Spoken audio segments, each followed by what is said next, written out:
ఓకేనా? స్టార్ట్. తెలంగాణపై కేసీఆర్ చాలా విముఖత వ్యక్తం చేస్తున్నాడు.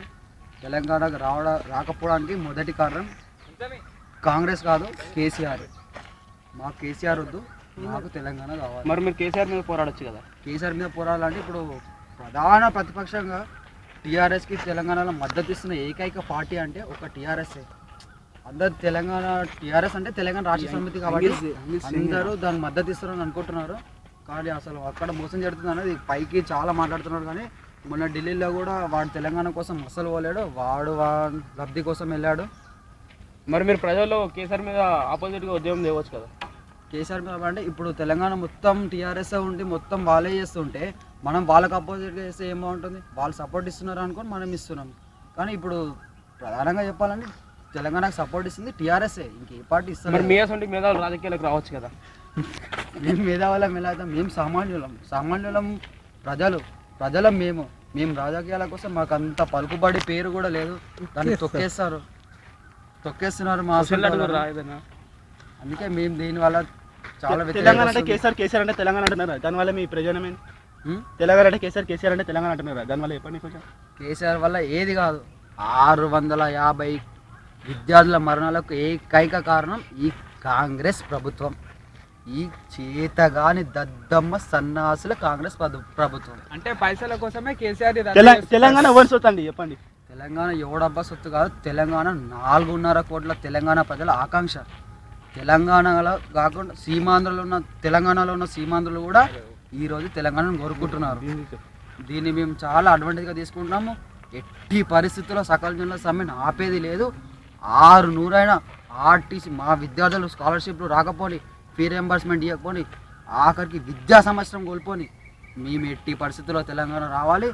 ఆర్టీసీకి మూకుమ్మడి మేము ఇప్పుడు కూడా ఒకటే చెప్తున్నాం.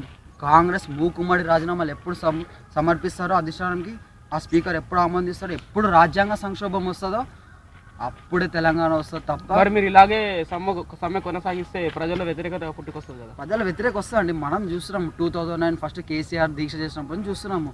అప్పటి నుంచి అప్పుడు బంధువులు వచ్చినాయి, తీసేసినాం. ఇప్పుడు ఏమైంది? అప్పటి నుంచి పోరాడుతున్నాం. అప్పటి నుంచి తెలంగాణ రోజు గొడవలు, బంధువులు, బస్సులు, నష్టాలు అవి అవుతున్నాయి. దీన్ని బట్టి తెలంగాణ రాదని అర్థమైంది కదా. మళ్ళీ ఎందుకు మీరు పోరాడు? మన ఏపీని ఎందుకు పాడు చేస్తాడు? పరిగెత్తి పాల్దాడడం కన్నా నించో నీళ్ళు తాగడం బెటర్ అండి. మరి నించో నీళ్ళు తాగొచ్చు కదా, పరిగెత్తి ఎందుకు? మరి అందుకే ప్రశాంతంగా సాగుతున్న ఈ ఉద్యమంలోకి అనవసరంగా కేంద్రాన్ని రెచ్చగొట్టే వ్యాఖ్యలు చేయొద్దు. మేము ఇలానే ఉన్నాం, మేము ఇలానే పోరాడతాం. దీనిపై మాకు కేంద్రం ఒక మంచి ప్రకటన ఇస్తే బాగుంటుంది. లేకుంటే ఎట్టి పరిస్థితుల్లో సకల జన సమ్మె ఆపేయలేదు. ఇంకా ప్రభుత్వానికి మెయిన్గా మొన్న రీసెంట్గా కొనసాగుతుందని మీకు ఎవరు చెప్పారు?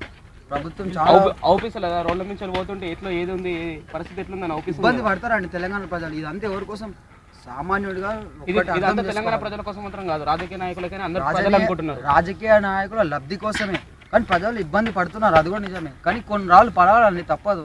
మనకు కావాల్సింది తెలంగాణ కోసం ఇబ్బంది పడాల్సింది. ఏం చేసినా తెలంగాణ అప్పుడు ఏం చేస్తారు? ఏం చేసే తెలంగాణ అంటే అది కాదు. ఇప్పుడు మొన్నటిదాకా తెలంగాణ గురించి ఆలోచించాలి ఈ పీఎంఏ. తెలంగాణ గురించి ఒక నవంబర్ మొదటి వారంలో ఒక స్పష్టమైన ప్రకటన కాంగ్రెస్ చేస్తుంది అని అన్నారు. చూసాము. అప్పుడు దాకా వెయిట్ చేసి చూద్దాము.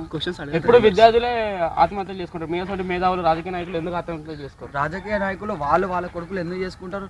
వాళ్ళ దగ్గర ఉన్నాయి, వాళ్ళకు వస్తే ఏంది, రాకుంటుంది. వాళ్ళు ఏమవుతుంది? వాళ్ళకి ఏం కాదు. ఇబ్బంది పడేది సామాన్య ప్రేక్షకుడు, సామాన్య ప్రజలు. పాలకులే పరిపాలకులు, ప్రజలే దరిద్రులు. ఇక్కడ సామాన్యానికి ఏమి ఎవరు కాదు. తెలంగాణ వచ్చినా రాకున్నా దానికి మీరు ఎందుకు పోరాడుతారు? అంటే మార్కేం రాదు, కానీ మన విద్యార్థులకు భవిష్యత్తులో బాగుంటుందని, భవిష్యత్తులో విద్యార్థులకు మంచి జాబులు మన తెలంగాణలో మనం రీసెంట్గా చూస్తున్నాం. ఒక బోనాల పండుగ రోజు వైన్ షాప్ బంద్ చేస్తారు. ఆ రోజు ఎక్కువ గిరాకీ ఉంటుందని. ఎందుకు బంద్ చేస్తారు? గవర్నమెంట్కి ఆదాయం ఇంకెక్కువ రావాలని. గణేష్ నిమజ్జనం రోజు కూడా వైన్ షాప్లు బంద్ చేస్తారు. ఎందుకు? ఆ రోజు గవర్నమెంట్కి ఎక్కువ. అదే మన తెలంగాణ మనకు వస్తే అట్లాంటివి ఏమి ఉండవు. ఇంకా ఘనంగా అంగరంగ వైభవంగా బతుకమ్మని చాటి చెప్దాం. ఇంకా మన రాష్ట్రంలో మన పండుగలు మనం జరుపుకుందాం. దీనివల్ల చెప్పండి, దసరా శుభాకాంక్షలు తెలంగాణ ప్రజలకు. ఒకటే చెప్తున్నాను, దసరా లేదు, ఏం లేదు.